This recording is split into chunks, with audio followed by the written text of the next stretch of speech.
This is Talking Law on Radio 97. Despina Priala with us. And Despina, the federal government is changing the way that it sees casual employment. It is. There's going to be a massive overhaul in the near future as to how certain employees may be considered casual or not.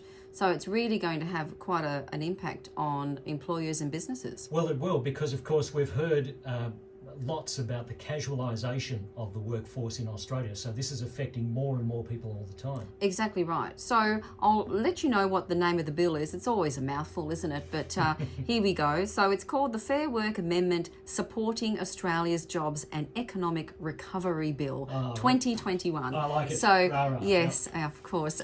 So that has actually been passed through Parliament, and we're waiting for royal assent. So that'll be issued very soon, I imagine. And once it receives royal assent, then it'll be law. All right. So what are these changes? What's going to be different?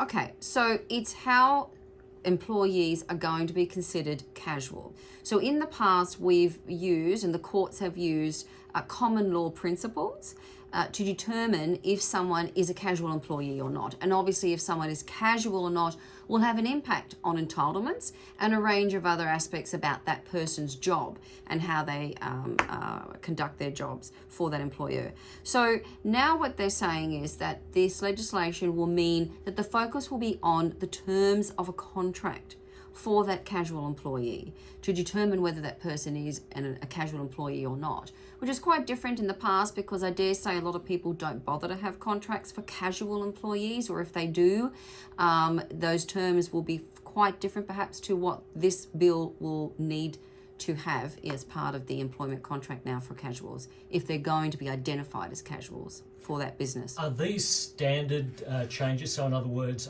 do they, regardless of what industry you're in, what job you're doing, will it be the same across the board? Yes, it's federal law. So what they are saying now as part of this bill that's being passed is to determine if someone will be identified as a casual employee, these are some of the important factors that they're going to look at.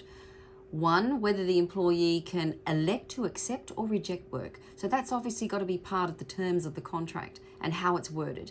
Can they elect to accept or reject work, depending on what type of job it is? So that's got to be part of the contract. Whether the employee will work as required according to the needs of the employer is another one. Another aspect is whether the employment is described as casual. That seems fairly, basic and obvious. And another aspect is whether the employee will receive a casual loading. So those four aspects are going to be taken into account primarily to determine if someone is a casual employee or not.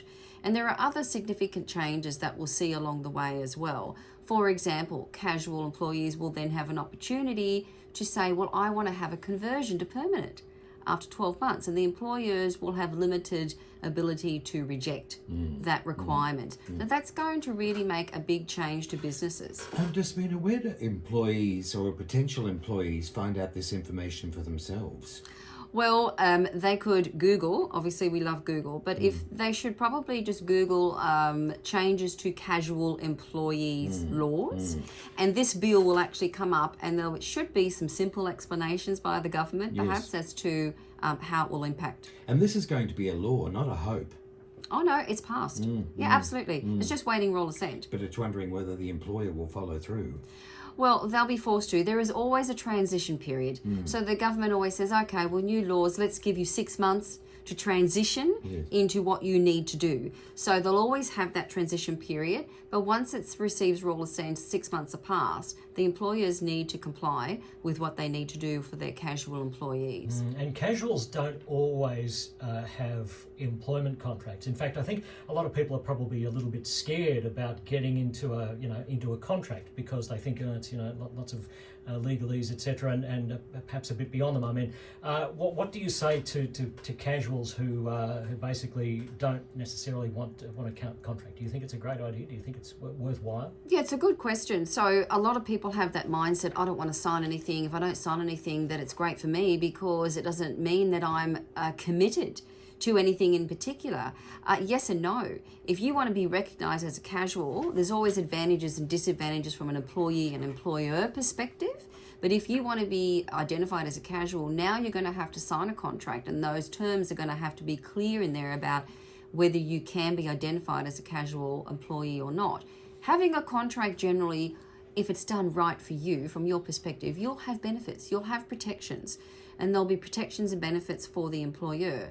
So there is this mutual benefit, hopefully, gleaned from both parties to have this contract in place. But in any event, this bill will mean that there should be contracts now. I wonder if the employee is given time to take away the contract and absorb it. Of course, they should be. Yeah, Yes. yeah. So that's like with any contract. Well, they should. But I think a lot of people are just so desperately looking for employment, they're just willing to sign it anyway. Well, yes, potentially, particularly with the JobKeeper ending. You know, everything's changed. It has. So The it's- world has changed, definitely. Yes, it's definitely changed the goalposts. But employers will be forced to undergo with their internal regimes and processes to have a look at, okay, well, who do I have in the business now? Who is really an employee, a casual employee, or who do I want to have as a casual, and who are permanent or permanent part-time? Okay, it's going to force the employer to review their business, their staff, their regime and their protocols and processes, and to make sure that they're protected as well, primarily, as much as for the employees. So it's really going to force both parties, I think, to come to the table and get this done right. Despina, always very interesting, and great to have you back after a few weeks away. Look forward to seeing you again next week. Now, in the meantime, there's plenty of ways that people can get in contact with you. Yes, they can phone the office 55 291 294 and talk to myself and my lovely staff and make an appointment to come and see me. Not a problem. Or they can email us at info@Priala Legal, PRIALA legal.com.au. And there's also a YouTube channel as well. If you just type in Priala. If you just type in Despina Priala, you'll find all of your videos of these segments available 24 hours a day. We'll catch you next week. Thank you.